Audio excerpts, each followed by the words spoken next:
Puji Tuhan, silakan duduk.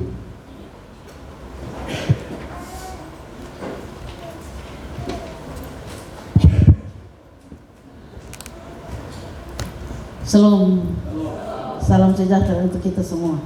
Rupanya ini hari-hari istimewa. Anak-anak sekolah minggu merayakan Hari Nasional Sekolah Minggu, dan ibu-ibu juga mendapat bagian untuk merayakan Hari Kaum Wanita GSJ, wanita terpuji yang luar biasa. Bukan kecantikan, kemuliaan yang diutamakan, tapi hidup yang memuliakan Tuhan. Puji Tuhan. Di hari yang diberkati ini rupanya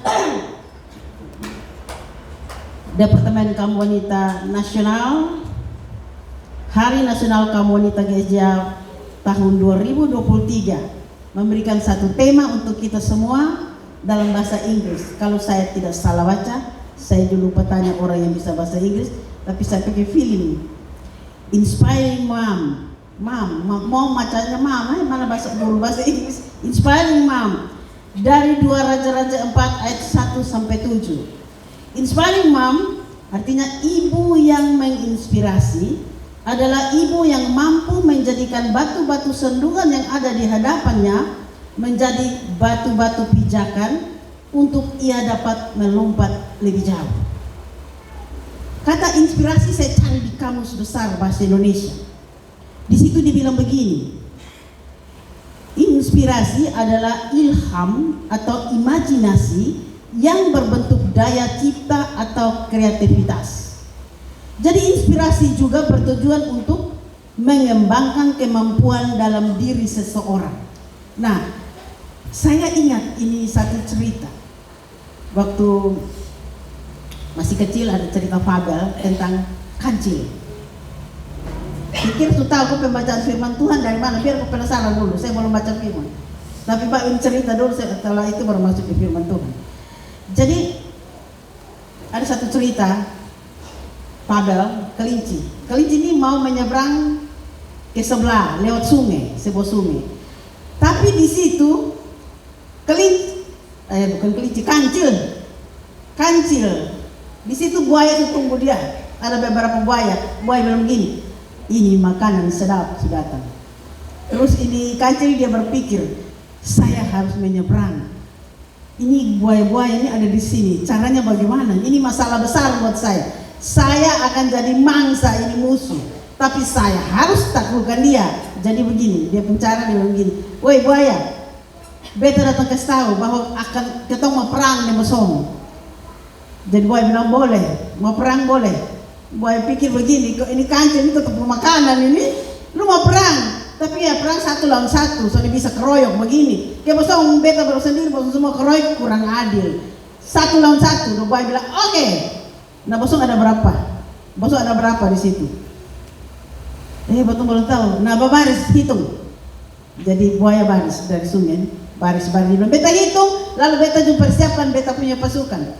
Buaya mulai baris 1, 2, dia naik dari satu punggung. 1, 2, 3, 4, 5 dia loncat di sebelah. Selamat, saya lolos. Nah ini sebuah inspirasi untuk bagaimana menaklukkan musuh, masalah di depan kita sebagai batu loncatan untuk kita bisa menang. Nah, Kaum Wanita Nasional Pusat dia kasih kita satu pembacaan dengan tema yang tadi, Inspiring Mom. Itu di dalam 2 Raja-Raja 4 ayat 1 sampai dengan 7. Minyak seorang janda semuncul. Salah seorang dari istri-istri para nabi mengadukan halnya kepada Elisa sambil berseru, hambamu suamiku sudah mati dan engkau ini tahu bahwa hambamu itu takut akan Tuhan, tetapi sekarang penagih hutang sudah datang untuk mengambil kedua orang anakku menjadi budaknya. Apa cukup di situ? Nanti baru sambung lagi atau baca selesai ya? Saya kurang lihat. Jawab Elisa kepadanya, apakah yang dapat kuperbuat bagimu? Beritahukanlah kepadaku apa yang kau punya di rumah.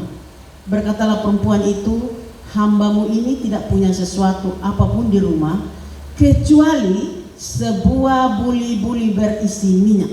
Hanya itu saja.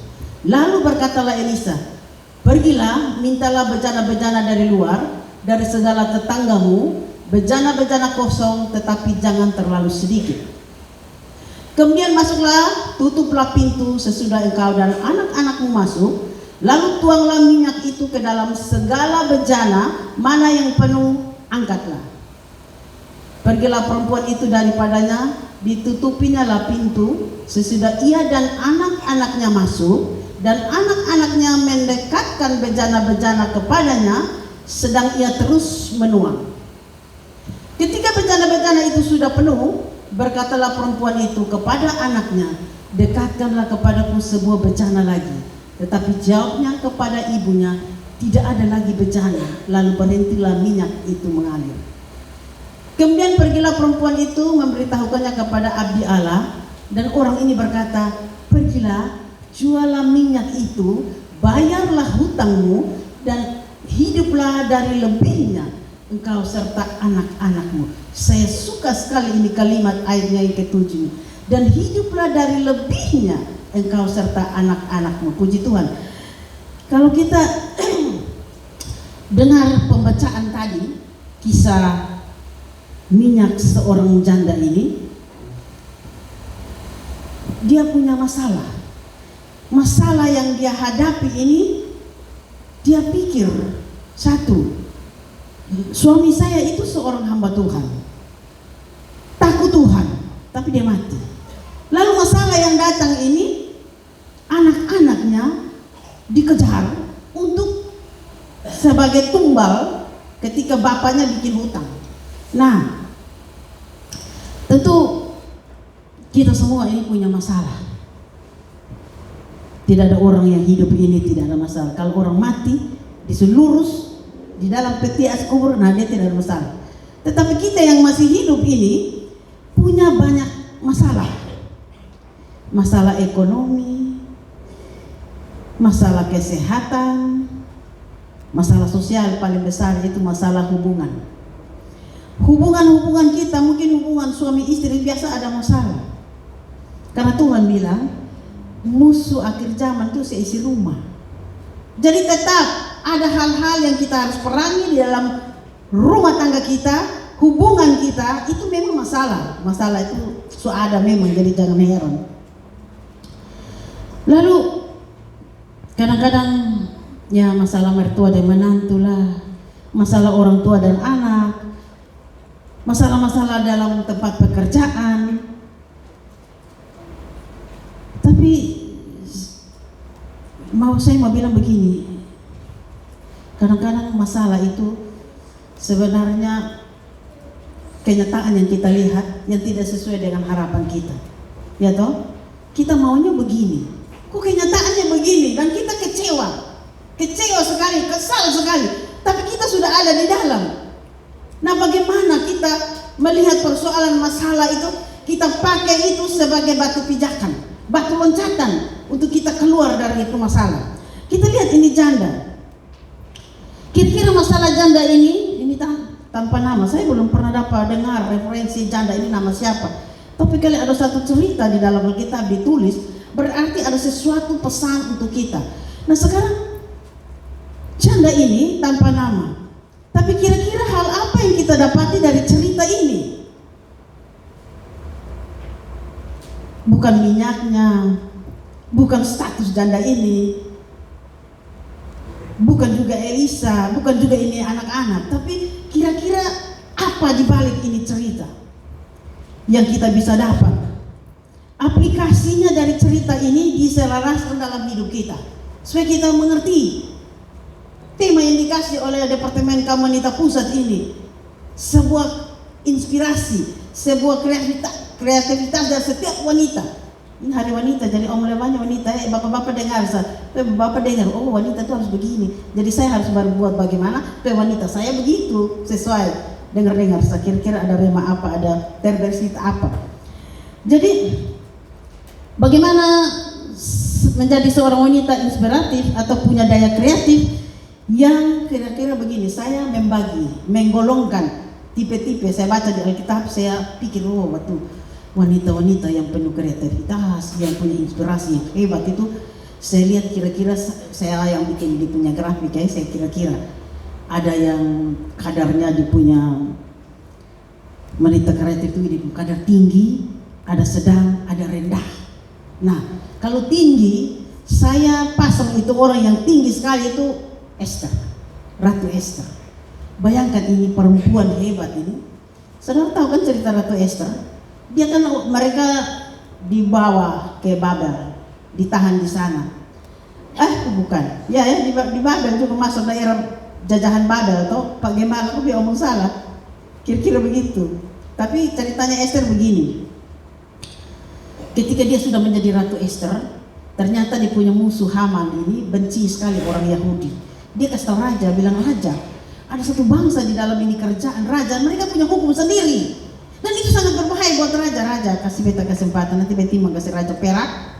Lalu kasih satu aturan supaya semua orang harus dia punya ceritanya. Nanti itu satu hari itu harus perangi ini bangsa untuk kasih mati. Bayangkan, satu bangsa harus dibantai semua. Ini rancangan Haman si jahat ini. Lalu dia punya paman Ahasiweros sudah kasih tahu Esther, lu jangan pikir lu di istana, lu su aman jadi ratu, lu sudah tahu bahwa kalau potong semua mati, lu juga mati. Jadi Esther bilang, bosong pergi jangan makan minum 3 hari, berpuasa untuk beta, supaya beta dan dipundai-dai itu akan berpuasa. Sebab sudah beberapa kali ini raja sudah panggil beta. Aturan di itu kerajaan, kalau raja panggil baru menghadap. Kalau raja sudah panggil dia datang menghadap, artinya lu bawa sarung kepala mati. Jadi dibilang beta akan menghadap raja hari ketiga setelah beta puasa. Kalau beta mati, biar beta mati, tapi beta akan berjuang. Kitab Esther itu ada sebut kata Tuhan satu juga. Menurut ahli itu ada kata Tuhan. Tapi ada orang-orang yang percaya Tuhan sehingga ditulis di dalam Alkitab. Jadi kita belajar dari Esther. Dia bilang, bosan puasa beta juga puasa. Lalu dia puasa. Hari ketiga dipakai di pakaian keratuan. Dia pergi, dia berdiri di ujung, raja lihat dia. Ratu Esther tunjuk di tongkat emas ini, majulah dia. Ratu mau bikin apa, perlu apa? Ini raja kalau berkenan, beta mau bikin acara kecil-kecilan, raja datang ini. Oke. Nah, ada Haman juga. Ada itu Haman ya. Oke. Raja datang, dia subuh. Pokoknya pesta lah, itu hebat dia. Dia bikin pesta. Dia suguhin raja, terus besok datang lagi hari kedua. Hari ketiga raja tanya, Esther, sebenarnya maksud apa? Lalu dia kasih tahu di isi hati, kalau mendapat kasih dari Tuhan, dari Tuanku, ini Haman ini dia ada merancang satu kejahatan untuk bantai beta dan bangsa semua yang ada di sini. Siapa itu? Di sebelum itu dia belum kasih tahu siapa itu yang berani sekali mengganggu ini ratu dan di bangsa. Jadi bilang itu Haman tuh. Haman takut sekali. Raja keluar ke taman. Dia marah toh. Ini Haman mesti kena banteng. Raja keluar ke taman. Dia pi berlutut di Ratu Esther punya kamar. Raja datang, raja bilang, kurang ajar, dia mau jahili ibu istri lah. Ini Haman tak lalu dia bilang, sudah pulang sehaman, atur dia siap di tiang untuk mau gantung orang-orang Mordekai di musuh. Ternyata itu raja bilang sudah lu pi gantung semua. Haman, istri dan anak-anak semua dibantai semua. Lalu kerajaan itu menganugerahkan Esther menjadi ratu dan ada hari raya khusus untuk memperingati ini ratu. Disebut hari raya Purim. Ini orang ini terlalu hebat. Bayangkan dia punya perjuangan, satu bangsa bisa selamat. Kita usaha terlalu mimpi besar untuk satu bangsa. Cukup di dalam betul rumah. Kalau ada satu jiwa yang betul bisa bawa untuk bertobat dan bawa ke rumah Tuhan dan dia lahir baru, hidup baru, punya daya cipta kreatif yang hebat. Wanita-wanita GSJA yang terpuji, lakukan sesuatu untuk kemuliaan nama Tuhan. Esther beta golongkan dia tinggi karena dia akhirnya satu negara bisa rayakan dia punya peringati hari raya Purim, memperingati perjuangan Esther. Satu bangsa bebas dari pembantaian. Bisakah botong bisa melihat bahwa ada orang-orang di sekeliling kita yang butuh botong punya perjuangan? Apa yang bisa botong lakukan? Bisakah botong berpuasa untuk dia? untuk merebut dia supaya jangan sampai masuk dalam hukuman pembantaian. Ada amin. Kemudian yang sedang, saya taruh tingkat sedang seperti Abigail. Tahu Abigail? Halo? Tahu Abigail kok? Tetangga bukan? Bukan Ti, bukan Teo. Abigail salah satu istri dari Daud. Jadi ceritanya sebelum jadi istri, Abigail kan lari dari Absalom, muter-muter di padang gurun. Tuhan didik dia begitu. Lalu ketika suami dari Abigail, namanya paling jahat. Aduh, saya lupa lagi karena saya tidak baca itu, saya taruh dia contoh. Jadi ini ceritanya Abigail. Lalu di 2 Samuel berapa? 2 Raja, kemudian pergilah perempuan itu. Itu siapa? Oh, bukan. Lalu Abigail ini, Daud ini sudah ambil satu keputusan ketika dia suruh utusannya pergi ke siapa lagi suaminya ini Abigail yang jahat nih? Bisa bantu? Kok bisa lupa begini? Nah, sudah cerita Abigail. Lalu Daud sudah ambil keputusan bahwa hari ini dia harus bunuh itu laki-laki yang kurang ajar, yang sekikir itu. Dia ada gunting bulu domba itu kan bikin pesta. Jadi Daud suruh utusannya lebih salam dia bahwa kirim salam dari Daud. Ini orang yang jahat ini sekikir. Dia bilang besok kenal itu anak Isai. Lu sudah dikenal Daud tapi lu tahu di pembangkang, berarti lu orang kosong, kau sekikir. Kau sama kasih dia. Dan minta sedikit yang lu bunuh-bunuh apa tuh di tentara lapar, minta makan. Karena selama di padang gurun itu di anak buah kasih bilang, "Weh, siapa ibu gembala? Tolong lihat di situ." Hah? Nabal nih betul-betul dia dansin bes tempelin dia. Nabal nih. Jadi beta jaga dia punya ternak. Di gembala-gembala kasih bilang, "Aduh, Daud ada dan di anak buah di situ betul soal kehilangan." Karena dia jaga itu pencuri-pencuri orang sudah datang dekat dia ada, jadi kalau bisa kasih dia sedikit. Dia bilang, siapa kenal itu? Ini anak Isai itu. Dia sudah kenal Daud tapi dia tahu di rumah apa, berarti dia mau kosong. Sekikir Daud bilang ini sore, sebelum terbit matahari besok bantai dong semua. Jadi Daud sudah rencana pi. Lalu ini Nabal anak buah satu kasih tahu di istri Abigail, dia kasih tahu bilang gini, aduh, Daud sudah ambil keputusan sebelum matahari terbenam, botong semuanya habis. Ini perempuan hebat, dia sudah skala gerta. Ini masalah datang otomatis semua. Tapi satu perempuan bisa berdiri, dia bangkit, dia bilang begini, siap, beta pun keledai, bagal, ambil roti, ambil kue ara, ambil kismis, ambil anggur, ambil daging, salam. Dia bilang dia sudah di laki-laki ada mabuk berat di situ, jadi sudah tahu, dicalan. Dia bilang jalan. Sampai di hari jauh rombongan dari Daud sudah datang. Dia turun, dia tiada berlutut.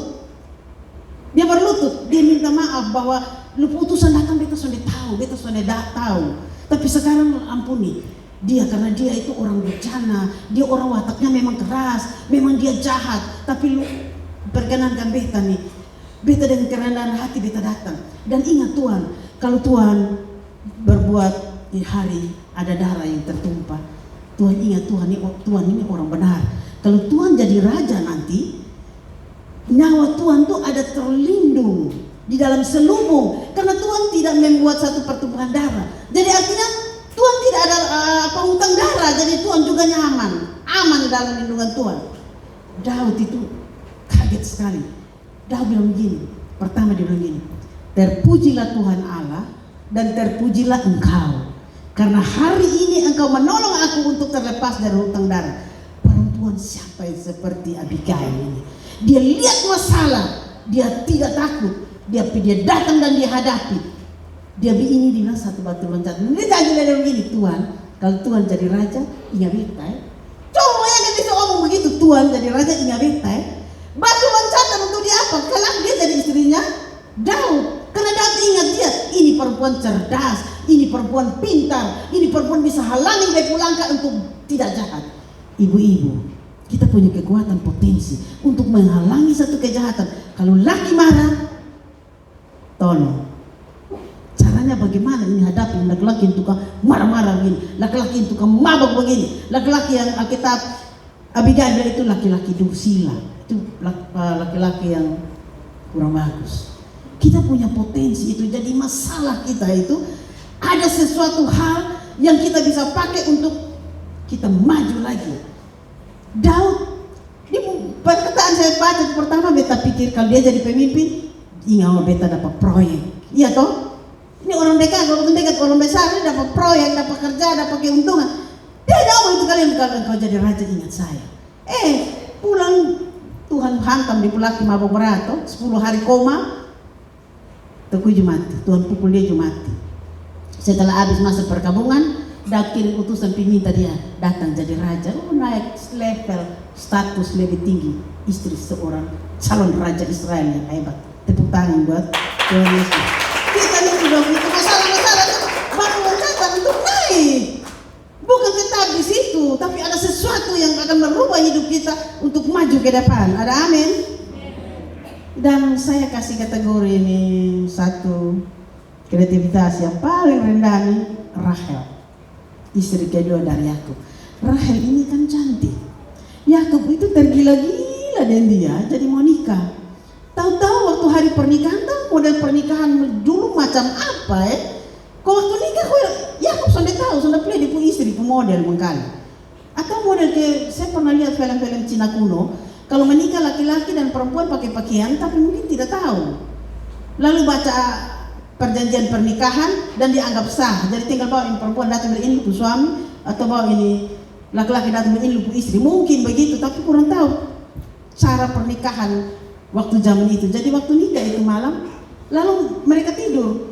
Pagi, Yakub lihat, bukan Rahel Lea. Dia marah sekali. Marah yang minta ampun punya. Tapi di pembapa, Lea pembapa bilang, lu terima saja ini pernikahan. Biasa-biasa selalu kerja 7 tahun lagi, baru lu dapat Rahel. Jadi Lea sepanjang dia punya hidup dia sakit hati karena tidak dicintai. Alkitab menulis begitu. Ketika Lea, Tuhan juga tahu. Ketika Tuhan mengetahui bahwa Lea tidak dicintai, maka ia membuka kandungannya lalu menutup kandungan Rahel. Padahal secara jasmani lahiriah, Rahel bahagia sekali ya. Perempuan itu kalau dapat rasa dimanja, dicintai, diperhatikan, di semua lambung. Tapi kadang-kadang terlena dengan kenyamanan. Dia tidak menghasilkan sesuatu apapun dalam kehidupan. Dia mati muda. Melahirkan juga susah. Marah-marah itu juga gara-gara anak yang besar, lihat anak besar Ruben ke kebun dapat buah dudai, datang terus dia minta kasih dong. Lihat lu suruh pas ke pulaki lalu mau ambil anak buah dudai. Son ini malam aku tidur dan lu ambil asal kasih beta itu buah dudai. Buah dudai itu bagi orang Israel itu, bagi wanita dipakai untuk sebagai obat kesuburan. Jadi mereka percaya bahwa makan buah dudai supaya rahim subur. Padahal setelah dia kasih dia punya budak di Yakub melahirkan, lalu Tuhan baru ingat Rahel, buka di rahim, lalu dia beranak Yusuf. Kemudian dia bilang ya moga-moga dapat satu lagi. Benar dia dapat satu Benyamin, tapi beranak Benyamin begitu susah, lalu dia mati muda, terlena dan terbuai dengan kenyamanan hidup karena Yakub sangat mencintai dia, memanjakan dia. Jadi Lea ini harus berjuang setengah mati, beranak anak. Kalau beranak satu dia bilang, ingkal bepu suami akan lebih dekat dengan beta. Beranak lain, dia bilang bepu suami akan tinggal dengan beta. Beranak lain, dia bilang bepu suami akan mencintai beta. Sementara Rahel sudah beranak. Lalu beranak lain, dia bilang ingkal bepu suami lebih dekat dengan beta. Dia berjuang setengah mati bagaimana suaminya bisa dekat dengan dia. Lalu di rival ini Rahel, dia mati muda. Dia mati muda itu karena apa? Karena begini, waktu mereka keluar lari dari di pembapa Laban, Rahel itu sempat pencuri di pembapa pun dewa keluarga, terafin, patung kecil, dia bawa datang. Jadi begitu orang kasih tahu bila Laban, ini Yakub sulari dan bini anak cucu semua jalan. Dia pemarah, dia buru.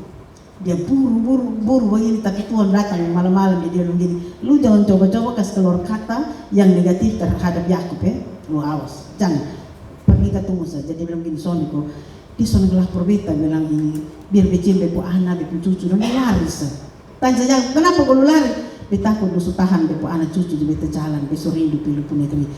Oke, tapi kenapa lu pencuri dia punya ini terapi? Wih, aku marah sekali. Aduh, lu tipu beta sekian lama, lu datang dengan marah, lalu lu bilang lu tuduh beta pencuri lagi. Sekarang kalau lu dapati disapa, dia tidak usah hidup, mati. Tak tahu di pembinaan dia sayang manja-manja, dia pencuri barang. Ini perempuan dia pintar.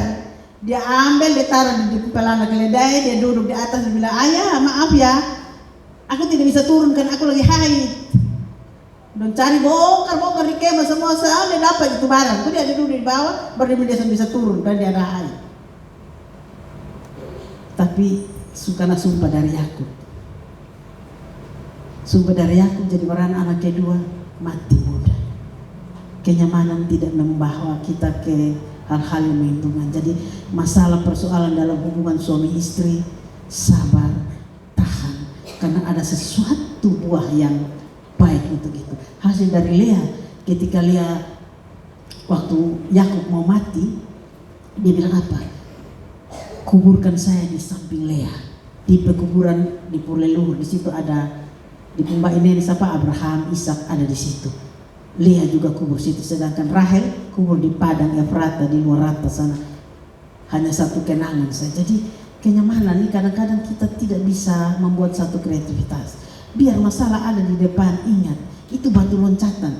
Ini saya kasih kategori tiga orang yang hebat-hebat nih. Saya pikir yang luar biasa Esther, yang kedua Abigail, yang ketiga ya dia sedikit rendah karena rasa enak toh, dimanja toh, disayang-sayang, dipuji-puji, cantik. Awas, hati-hati.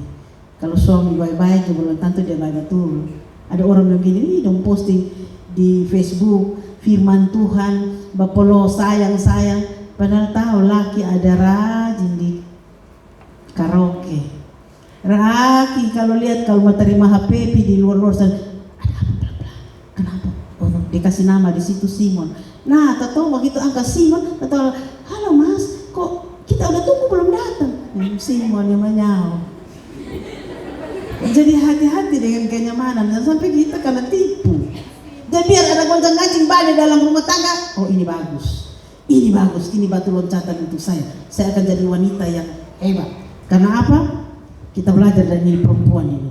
Di masalah pertama, dia datang kepada siapa? Lapor kepada siapa? Dia lapor kepada Elisa. Nah, ketong kalau masalah lapor ke mana? Posting di Facebook, di Instagram. Besok bilang selalu lu jangan datang Leo, besok tahun lalu tuh kamu kosong. Percuma sah. Bahasa yang aneh-aneh ini orang langsung baca. Oh, ini pasti sesuatu. Kadang-kadang maki-maki juga di Facebook. Aduh, patah hati, menangis, gambar menangis, tulis baru, bikin puisi yang mati pung di situ. Ini perempuan janda, ketika ada masalah, di pun tempat curhat, tempat penyampaian, bukan di Facebook, bukan di tetangga, bukan di sahabat, tapi dia cari yang tepat sasaran. Dia datang kepada Elisa. Perjanjian lama, hamba Tuhan, Elisa itu adalah wakil Allah di dunia. Tetapi kita yang hidup di zaman perjanjian baru, di mana surga dan bumi sudah berdamai, sudah ada jalan untuk menghubungkan bumi dan surga, yaitu lewat Yesus Kristus Tuhan. Karena itu maju, percaya dia ada, lapor pada yang tepat, lapor kiri kanan tetangga, ini mau apa? Lapor di Facebook mau apa? Dunia tahu, dunia ketawa. Udah aman kok. Nah, karena itu kita belajar dari di janda. Dia lapor pada sasaran yang tepat.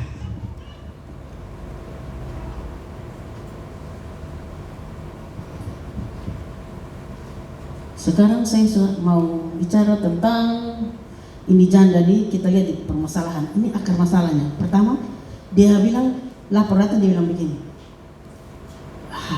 Engkau tahu suamiku itu hamba Tuhan. Dan dia sudah mati, tapi anak-anakku dikejar. Hamba Tuhan itu, saya pikir hamba Tuhan tidak boleh berhutang apa-apa.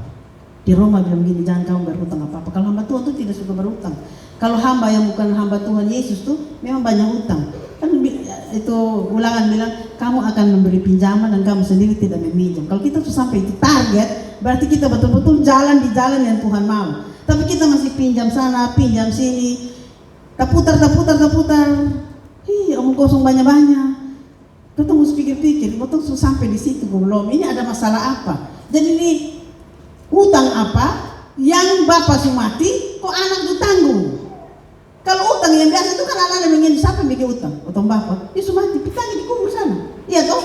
Tapi utang apa yang tidak bisa dilepaskan sampai anak cucu semua berhak untuk tanggung? Ini utang apa? Utang model apa nih?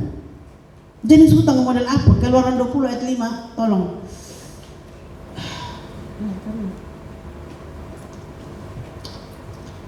Keluaran 20 ayat 5, nona sayang.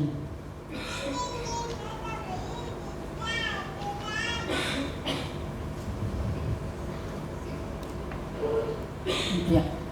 Jangan sujud menyembah kepadanya atau beribadah kepadanya, sebab aku Tuhan Allahmu adalah Allah yang cemburu, yang membalaskan kesalahan bapa kepada anak-anaknya, kepada keturunan yang ketiga dan keempat dari orang-orang yang membenci aku.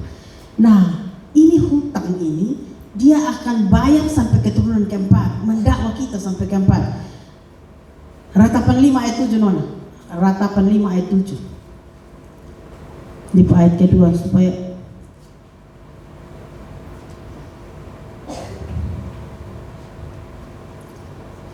bapak-bapak kami berbuat dosa, mereka tak ada lagi, dan kami yang menanggung kedurjanaan mereka.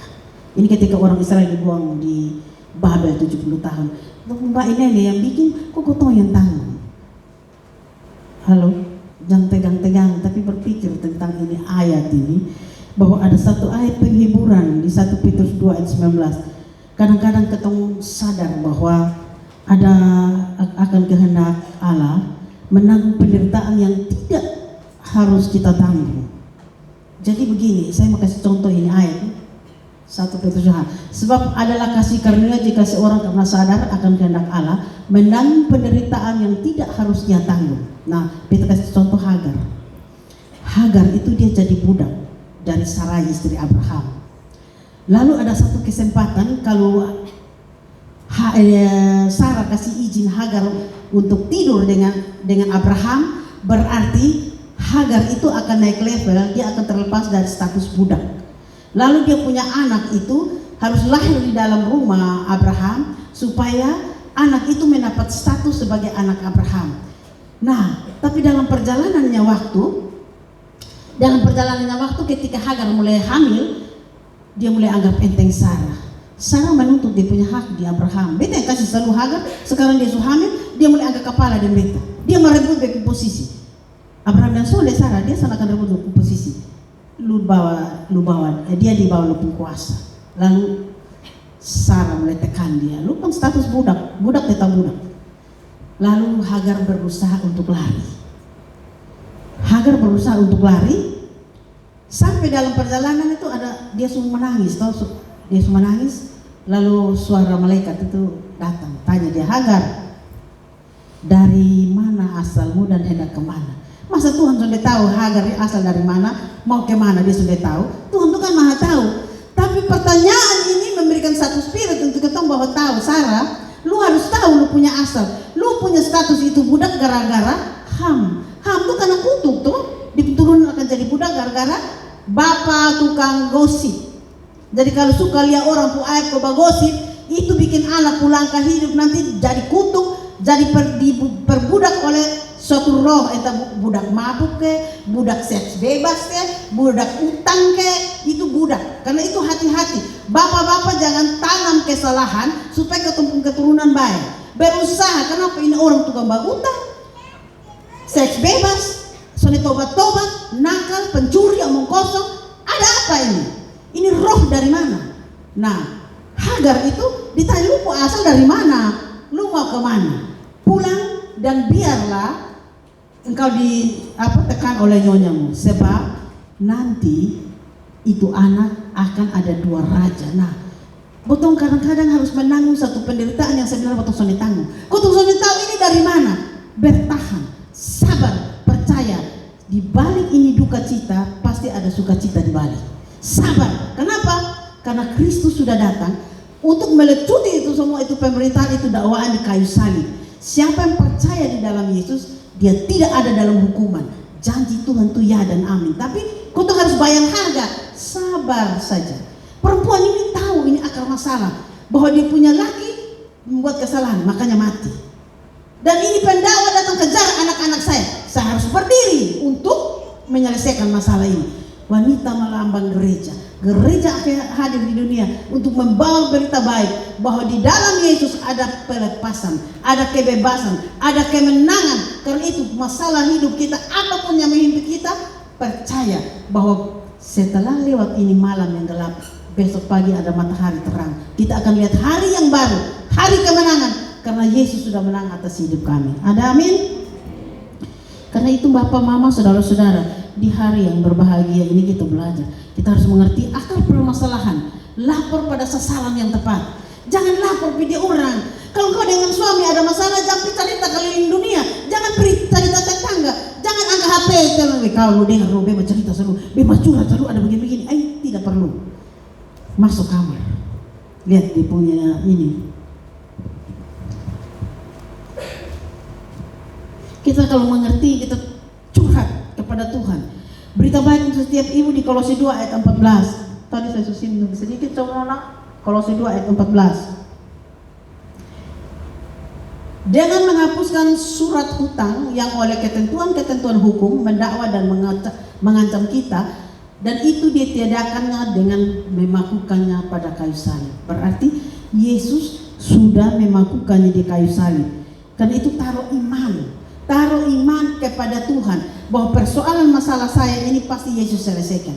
Ada satu orang dia bilang, saya ke dokter, jadi dia tanya, ibu darah tinggi tidak? Kaki ada keropos, ada pengapuran tidak? Terakhir foto tuh dokter bilang tidak ada, sehat. Lalu tanya, dari turunan ada diabetes? Tidak, semua tidak. Oh, ibu termasuk kategori sehat. Dia tidak tahu saya ini juga berjuang untuk melepaskan itu semua karena pernah melekat di dalam ini. Tapi saya pakai ini ayat Kolose 2 ayat 14. Dengan menghapuskan surat hutang, karena hutang itu dosa. Dosa itu hutang dan harus dibayar. Kita akan kena dakwaan dari iblis atas dasar garis keturunan. Makanya dokter tanya, kalau orang sakit gula, turunan ada gula?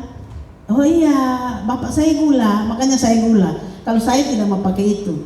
Karena setiap orang yang sudah lahir baru di dalam Yesus, yang lama sudah berlalu, yang baru sudah datang, dan semua kutuk hutang saya itu Yesus sudah paku di kayu salib. Makanya saya bilang, kau dengar ya, tubuh ini adalah milik Yesus Kristus. Semua dosa hutang darah saya sudah dipakukan di kayu salib, dan Yesus sudah bayar hutang darah saya. Sekarang kau keluar dari tubuh saya di dalam nama Yesus. Sehat kau ini.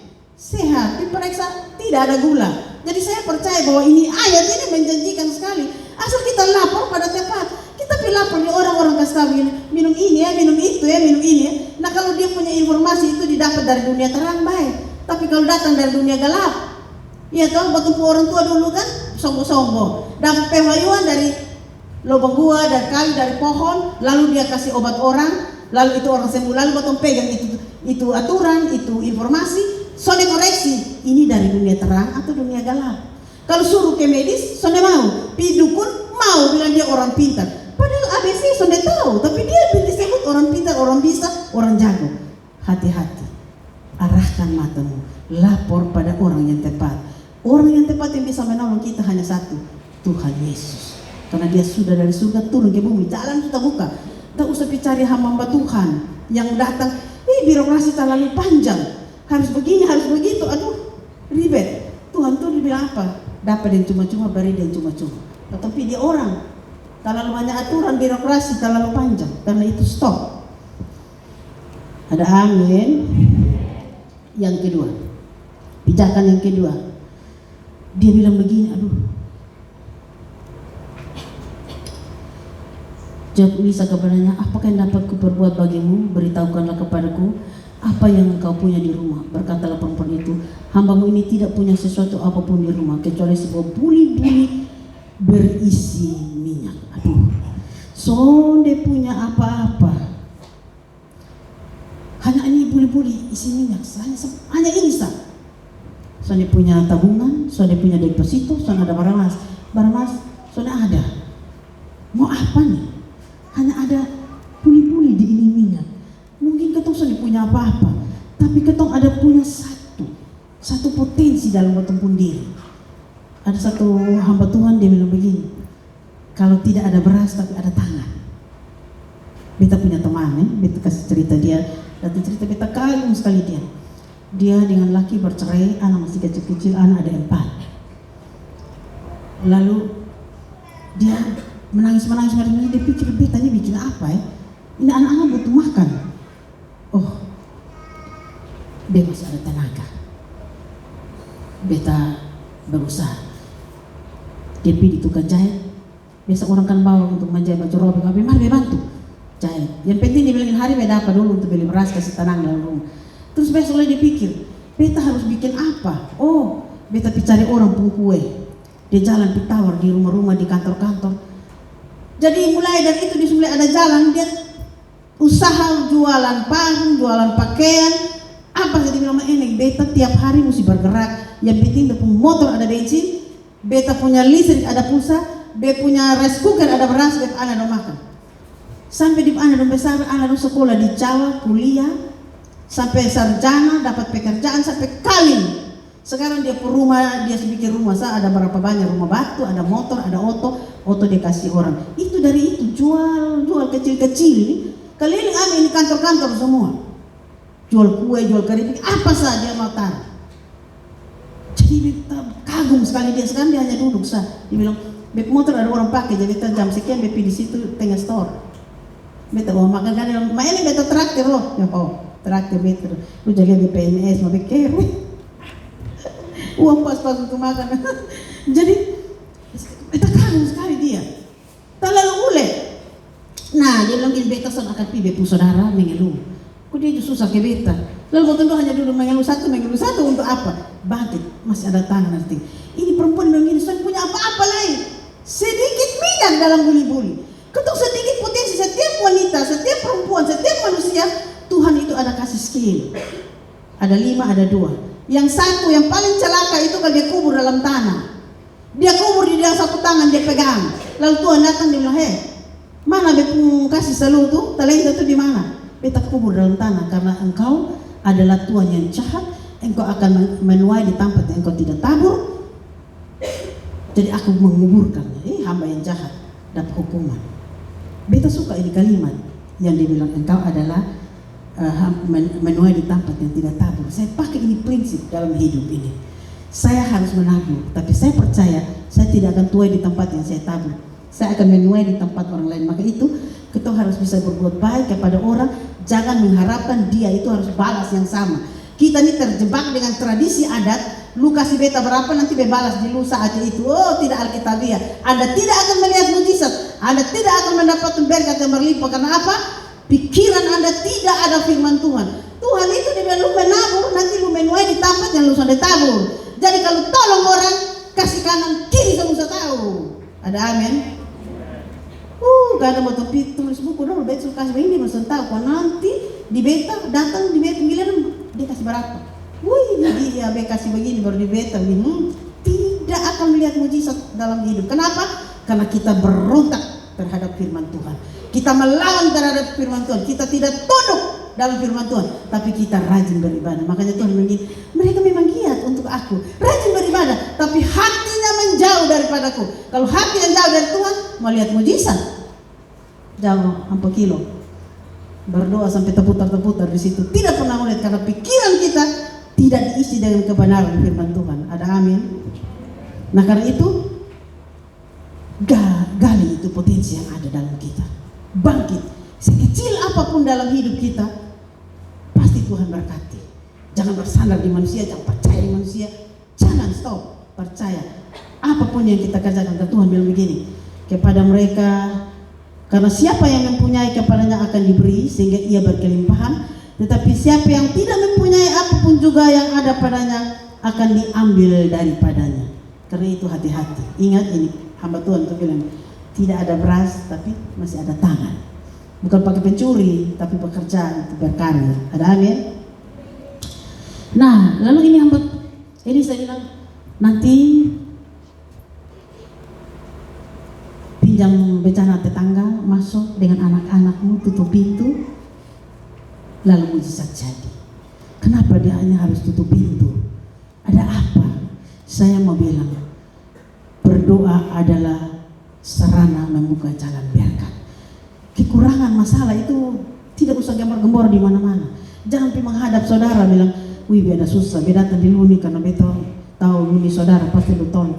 Satu kali dia tolong baik, 2 kali dia mulai sensuka, ketiga dia bosan.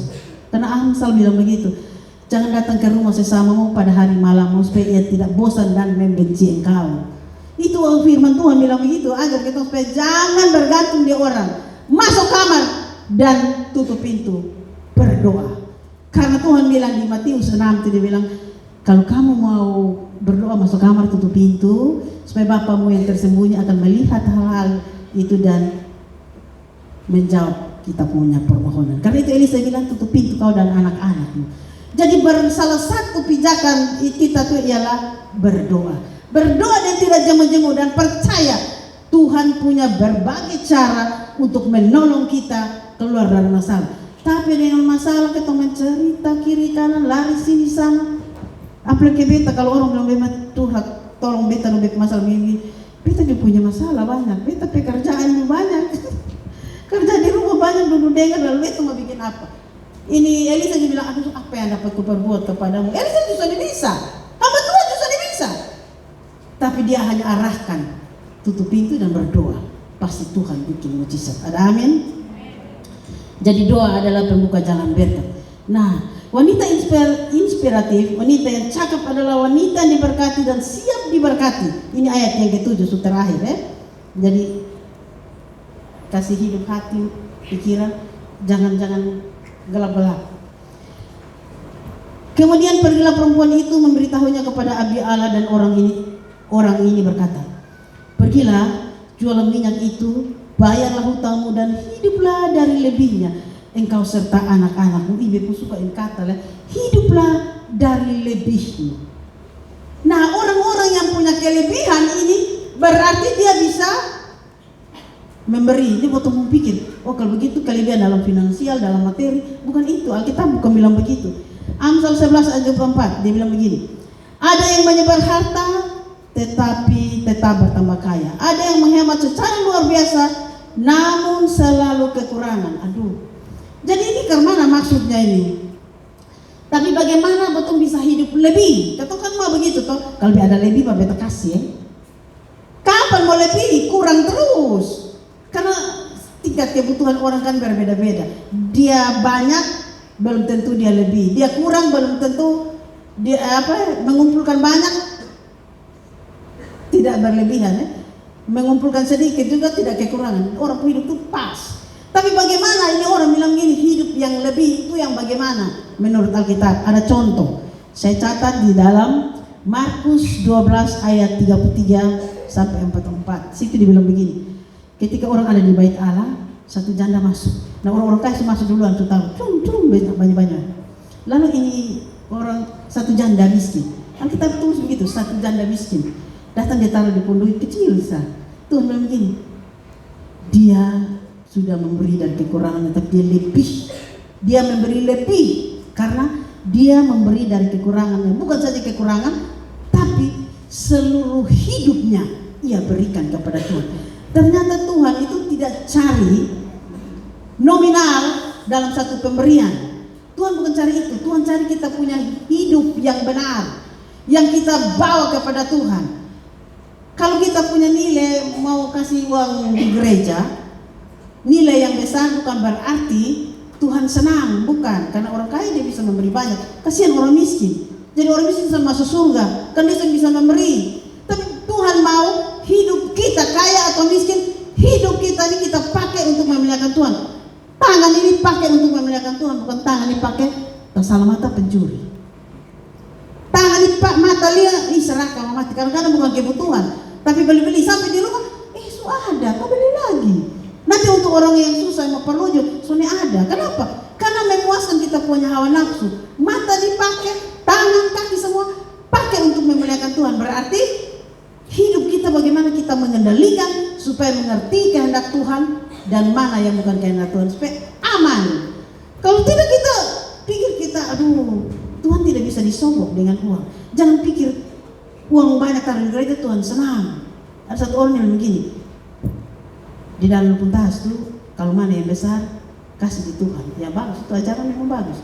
Tapi orang pikir, anak kecil dia begini, oh Tuhan tuh suka yang besar, lalu yang kecil nanti kalau dipanggil yang di sebelah yang kecil dipikir, oh soalnya diterima karena lu punya kecil.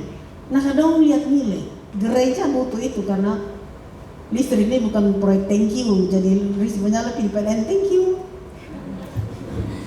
Anda memberi untuk saling topang menopang dalam beribadah. Tapi Tuhan perlu kita punya hati, kita punya hidup yang benar. Jangan hanya duduk manis di gereja, angkat tangan tapi pulang sampai di luar baru terantum di batu di pungkata mutiara keluar yang jahat punya. Baru duduk sedikit nanti hanya orang buat aib besar. Duduk sedikit bakal lain bertengkar, bakal kacau malu. Tuh semua yang begitu. Datang di gereja hidup yang seutuhnya dipersembahkan buat Tuhan supaya segala pelayanan kita memuliakan nama Tuhan. Karena itu wanita-wanita inspiratif, wanita-wanita yang luar biasa, wanita GSCA. Gereja Tuhan itu masuk laki-laki juga. Jadi gereja Tuhan, saya bilang gereja Tuhan karena ada bapak-bapak, orang-orang yang luar biasa. Kita memulai dari satu perubahan pola pikir. Roma 12 Nona supaya habis ini tutup dulu.